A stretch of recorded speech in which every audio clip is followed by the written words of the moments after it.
ساعات بتأمل في حاجة، سبحان الله، الإنسان عايش حياته بالطول وبالعرض، بيعمل خير يعمل شر، وربنا سايبه 70 80 سنة بيهرف نفسه، ياخد حسنات شوية وشوية ذنوب، وربنا سايبه.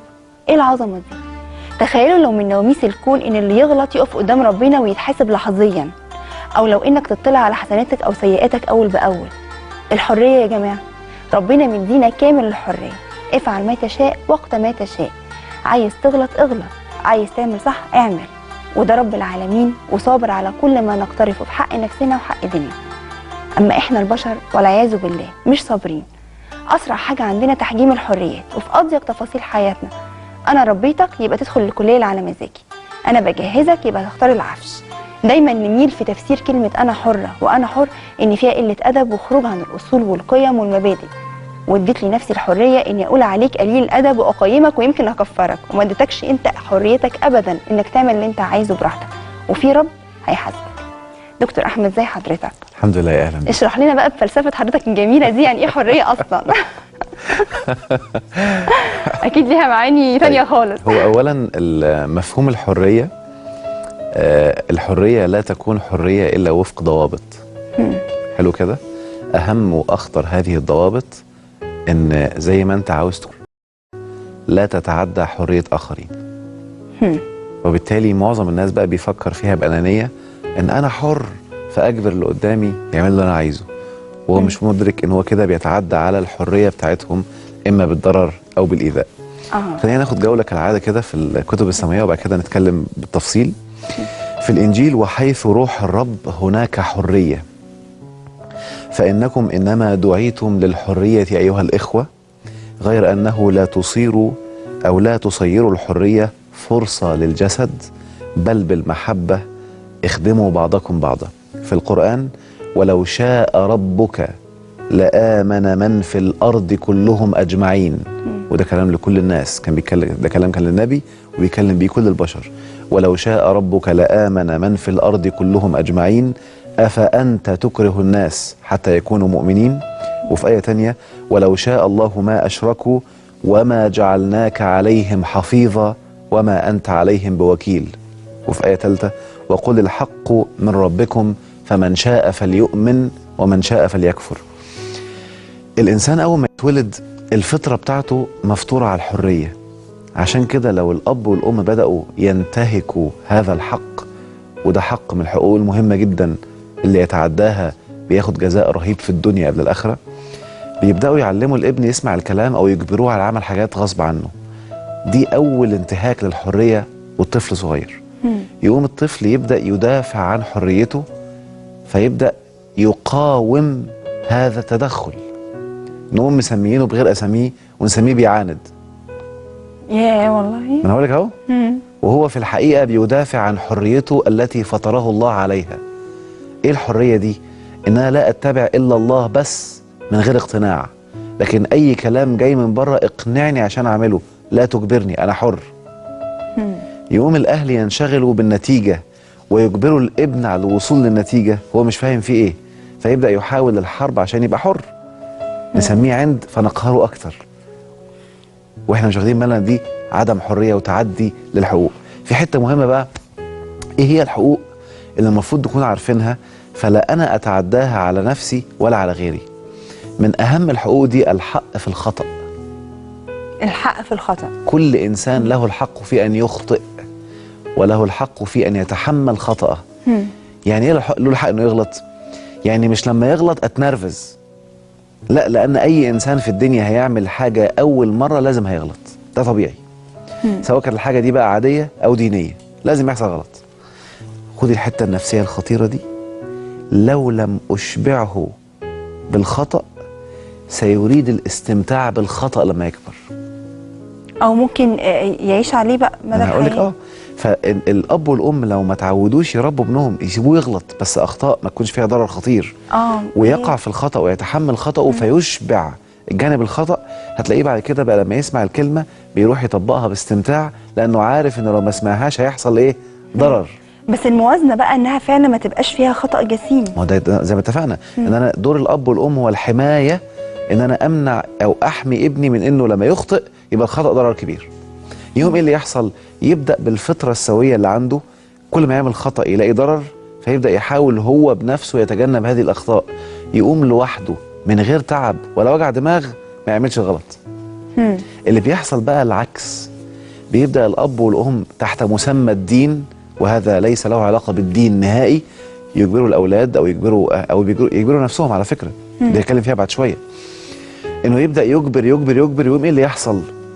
علميا ونفسيا أي ذنب أو أي شيء ربنا منعه أو أمرنا باجتنابه أو حرمه بيعمل حاجة نفسية دقيقة شوية، بيمتعك في الأول، ثم بعد شوية تزهق منه وتتخنق منه، تفطر منه.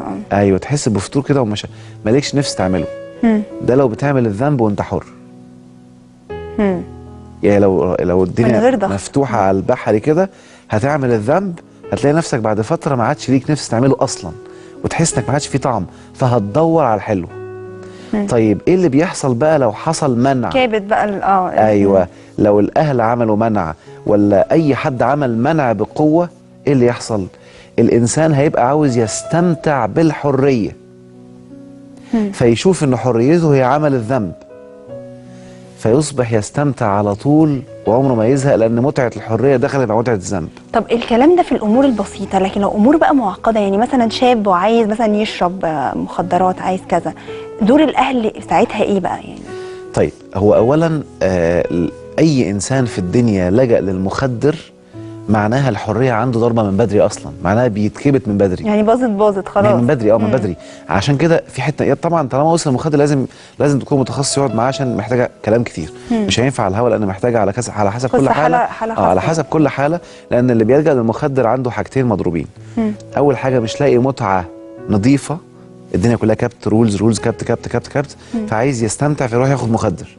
الحاجه الثانيه ما عندوش ثقه بنفسه، الثقه مهزوزه بسبب الكبت. على فكره الاباء اللي بيجبروا اولادهم على اسمع الكلام كده بيقضي له على الثقه بنفسه خالص، يعني هو بيحاول يعلي الثقه بانه يعاند، يقوم نديله فوق دماغه اكتر، يقوم نكبت الثقه جواه ويحس انه خايف ومرعوب دايما مرعوب من الناس. يمكن ده فعلا موضوع المخدرات دي قصه ثانيه، لكن مثلا في حالات ناس تقول لك مثلا ابني مش عايز يكمل تعليم، خلاص مش عايز يدخل جامعه. حلو قوي. في القصص دي مش هيبقى فيها باي حال من الاحوال اي نوع من الاجبار او انا هقول لك اهو بقى، انت جايبه لي نتائج يا ساره في الاخر، دي كلها نتائج. انتبهي كده، لو انا بتعامل مع الطفل بحريه من الاول، عمري في يوم من الايام هاخده قدام المدرسه من غير ما يعرف ليه. فيبدا يتولد نفور داخلها هو مش فاهم ليه. لو الاباء والامهات بداوا بذكاء يخلي الطفل يعرف هو لما يدخل ايه اللي هيحصل له، ويعملها باستمتاع بحريه، عمره ما هيجي في يوم من الايام يبطلها. يعني موضوع الحريه ما يتصلحش من بدري، ما يتصلحش، لا يتصلح بس بحريه برضه مش باجبار. ليه؟ لان هديكي مثال بسيط، ايهما احسن او ايهما اللي ديننا يريده، النتيجه ولا السعي بتاعها؟ يعني مثلا ربنا عاوزك تصلي ولا عاوزك تبقى انت اللي عاوزه تروحي تصلي؟ هو ليه لو انا النهارده مسكت واحد كتفته وقلت له قول اشهد ان لا اله الا الله والا هموتك، راح قايلها كده بقى مسلم؟ لا طبعا. ما هو في النتيجه اهي بس باجبار، فربنا لا يقبل ده. ان الله طيب لا يقبل الا طيبا. لازم تكون جايه من قلبه وبمزاج، مش اتعملت وخلاص. اب اكبر بنته تلبس حجاب، يا فرحتي، هي نفسها كرهاه بس غصب عنها لابساه، هي كده بقت لابسه حجاب؟ واب واقف لابنه على الواحده صلي والا، فواقف بيصلي قدامه عشان يخلص من الخنقه دي، هو كده بقى بيصلي؟ وبالتالي كل انواع الكبت على فكره، ودي حته للاسف لان ليها متعلقه بسياسات الدول وبعض الحاجات الحكوميه فلا تعلن، وبالتالي مش هينفع اقول اسماء، ان اكتر الدول اجبارا ومنع الحريات هي اكتر دول فسادا في الاخلاق والخلق. صح. وبالتالي هديكي مثال، مثلا في بعض الدول بتمنع حتى شاب يشوف فتاه او كلام ده، الدول دي بتعاني من شذوذ جنسي داخلي بين الولاد وبعضهم، شذوذ عمرنا في حياتنا ما شفناه في اي حته بسبب كبت الحريه. يعني انتبهي كده، الدين بيدرب الشاب ويدرب الفتاه من صغرهم على غض البصر، ويدرب الشاب في الاحاديث اللي هي 7 مثلا يظلهم الله في ظله يوم لا ظل الا ظله. شوفي بيقول الحديث، وشاب دعته امراه ذات حسن وجمال فقام قايل لها اني اخاف الله. يدربوا ان انت اللي تمنع، مش انا امنعه يقابل واحده اصلا.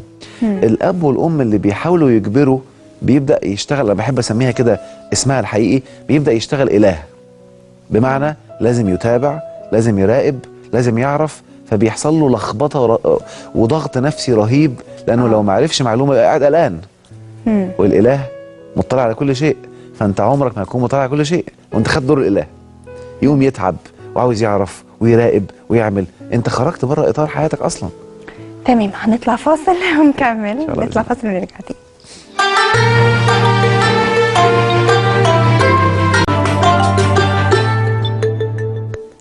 حلقتنا النهارده عن الحريه بمفهومها الواسع.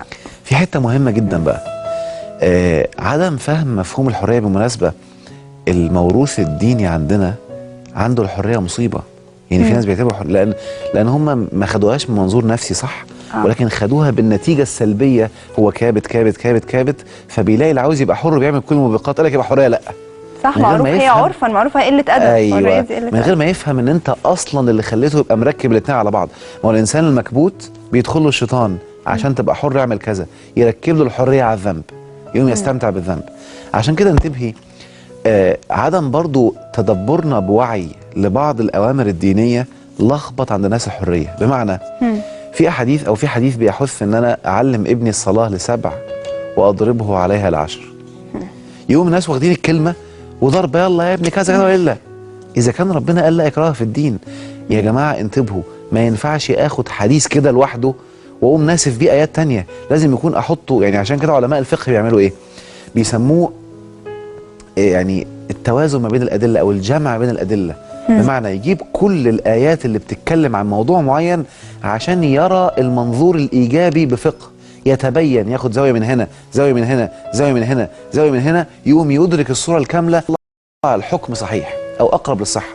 معايا؟ اللي بيخطف آية أو بيخطف معلومة ويقوم منفذها بمعزل عن غيرها بيرتكب جرم شرعي، وأنا بسميها جرم لأنه بيعمل جريمة في حق الإنسان ده. فالآيات اللي بتتكلم عن ان انا وانا بربي ابني امره ل7 واضربه عليها ل10 مش معناها ضرب الاجبار. وخلي بالك بقى، خدي المفاجأة الحلوة دي. الضرب في الدين مش معناه امسك عصايه واضرب او ايدي واضرب.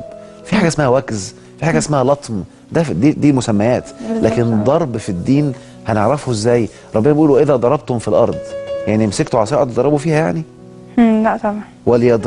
ولا يضربن بارجلهن، يعني بمسك برجلي واضرب بيها او هي بتمسك رجلها وتضرب بيها؟ لا، الضرب هو احداث شيء يغير من حاله لحاله، اي شيء. عشان كده في حاجه اسمها ضرب الامثال. هو اسمه ضرب ليه؟ لانك بتبقى على فكره معينه، فلما اضرب لك مثل بيغير لك الفكره. وبالتالي واضربوهم عليها ل10، يعني اعمل له حاجه تخليه ينتقل من حاله الرفض الى حاله الحب. وبالتالي ممكن تكون بمثال، ممكن تكون بقصه اسمها ضرب. يا دي معنى. وبالتالي الناس عندهم بياخدوا الكلام كده. المهم ان انا اكون في اطار الحريه. يعني هديكي مثال مثلا، ويمكن قلته في كذا حلقه، يا رب الناس يعرفوا يعملوه. انا بعمل ضرب لابني بالصلاه دلوقتي، باني لما يجي انا مثلا يشوفني بصلي، يجي يقف جنبي يقول له لا يا ولا امشي ابعد بعيد، انت عيل صغير. يقول لي لا يا بابا انا كبير، قلت لسه عيل، امشي. انا كده بعمل ضرب عشان يصلي. ان انا بديله مثل انك لسه عيل، فيبدا يرتبط في عقله ان الصلاه دي للكبار، فيبقى مستمتع بيها. بظبط مع زوجتي مثلا وانا خارج للمسجد، تقول لي بابا انت رايح فين؟ وهو سامع. او لا رايح المسجد يا ماما. تقول لي خد باسل معاك. او لا هو لسه عيل. يقول لي لا ماليش دعوه انا عايز انزل. اهو ده ضرب عشان الصلاه. ان انا بمخمخ عشان اضرب ضربه كده، فكره معينه تخليه من حاله الى حاله. والمجال واسع في اطار الحريه مش الاجبار. معايا؟ وبالتالي برضو انتبهي، واضربوهن مش ضرب برضو. وبالتالي اضربوهن، اعمل حاجه تخليها تغير. معايا؟ يعني ممكن مثلا من مثال الضرب واضربوهن يقوم قايل لها ايه؟ انا ناوي اتجوز عليكي. ده اسمه ضرب برضه. بس هو مش ناوي، بس يعمل حاجه تخليها تغير. فاهم اقصد ايه؟ المهم يعمل ضرب، يعمل حاجه، الضربه دي تخليها تفكر في الانتقال من شيء الى شيء. ربنا لم يعطي الحق الانسان يهين مخلوق، الضرب اهانه. وبالتالي تفسير الايات في غير موضوعها بيلخبط الدنيا. معايا؟ في اطار عدم الحريه وعدم الاجبار. هديكي مثال تاني برضو.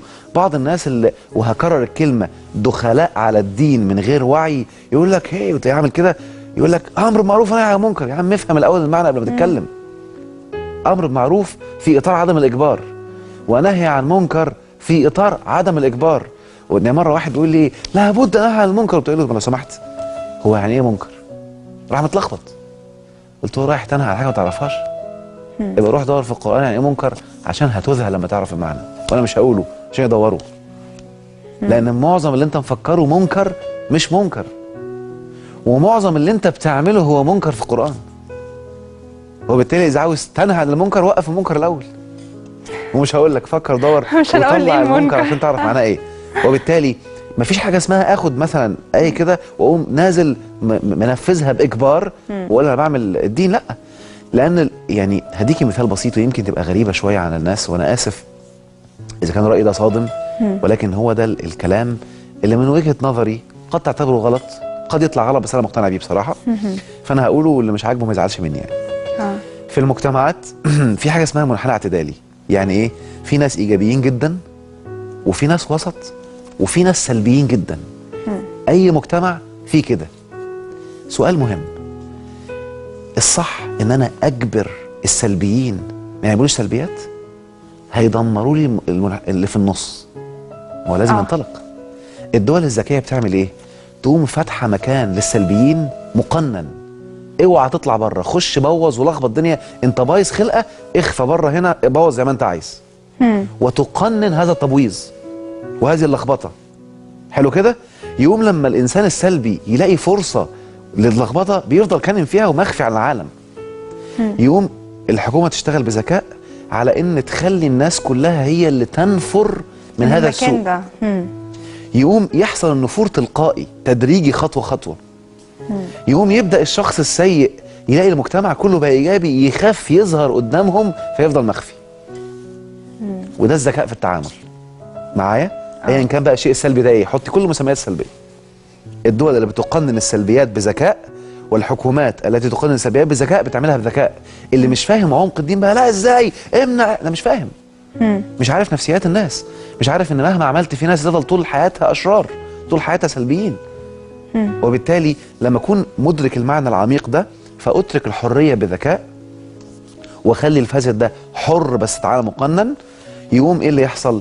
ابدا اخلي الانسان المجتمع بذكاء بقى حر. يعني هديكي مثال برضو، بنقول للاباء دايما ربي ابنك ازاي يدخل النار وما تحرقوش، ازاي ترميه في البحر يطلع سليم، مش امنعه انه يغرق او امنعه ينزل البحر. يعني عارفه المقوله اللي بتقول الصاحب ساحب، ويمكن قلتها كذا مره برضو عشان التربيه. الصاحب ساحب دي مقوله ناقصه كده، سلبيه. لو اتقال للابن الصاحب ساحب هيتبرمج ان انت ضعيف وهو يسحبك. لكن المقوله كامله الصاحب ساحب، تحب هو اللي يسحبك ولا انت اللي تسحبه؟ يقوم يقول لك انا اللي هسحبه، يقوم تطمن انك تديله حريه ان انت اللي ساحب. فبالتالي مفيش حد هيعرف يخليه يعمل حاجه سلبيه او حاجه غلط. هقول لك حته خطيره بقى مهمه جدا، كما تدين تدان. اللي بينزل يتعدى على حريه حد، سواء لو بيسميها ايا كان الاثم بقى، يعني في ناس بيعملوا الثوره او المظاهرات، لو مظاهره في اطار حريه مش هتجبر حد يعمل حاجه، انت ماشي صح، تعبر عن رايك، وان كان ليه اراء ثانيه مختلفه فيها، ان الراي خلاص قلته مش هو ده اللي بيغير، ولكن في ناس شايفه انها وسيله مفيده. لو ما فيهاش اجبار مفيش مخلوق يعرف يتعدى عليك. لو بتجبر حد يعمل حاجه تاكد انك دخلت تحت نطاق السنن الكونيه، فلو انت بتجبر ستجبر باكثر قوه. وانتبهوا، كل اب او كل زوج بيجبر زوجته على اشياء بمسمى الدين، ربنا هيبعت له، انت كده انتهكت الحريه، ربنا هيبعت لك من يجبرك سواء في الشغل او في الحياه بصفه عامه. قد يكون مرض. انا مره قلت الجمله دي لحد قال لي طب انا اشكمها ازاي؟ يبقى هي دي النقطه بقى. هو انت مين قالك انك مطلوب منك تشكمها؟ مين قالك ان انت لازم تجبر؟ الذكاء، خلي بالك، كلكم راع وكلكم ايه؟ مسؤول عن رعيته. اول كلمه ايه؟ مسؤول. لا، اول كلمه كلكم. كلكم. اول كلمه ايه؟ كلكم. الناس ناسيه كلمه كلكم دي. يعني انت نفسك راعي يا استاذ، انت يا محترم، انت نفسك راعي على ايه؟ على نفسك وجسمك وشهواتك. كلكم راع وكلكم مسؤول.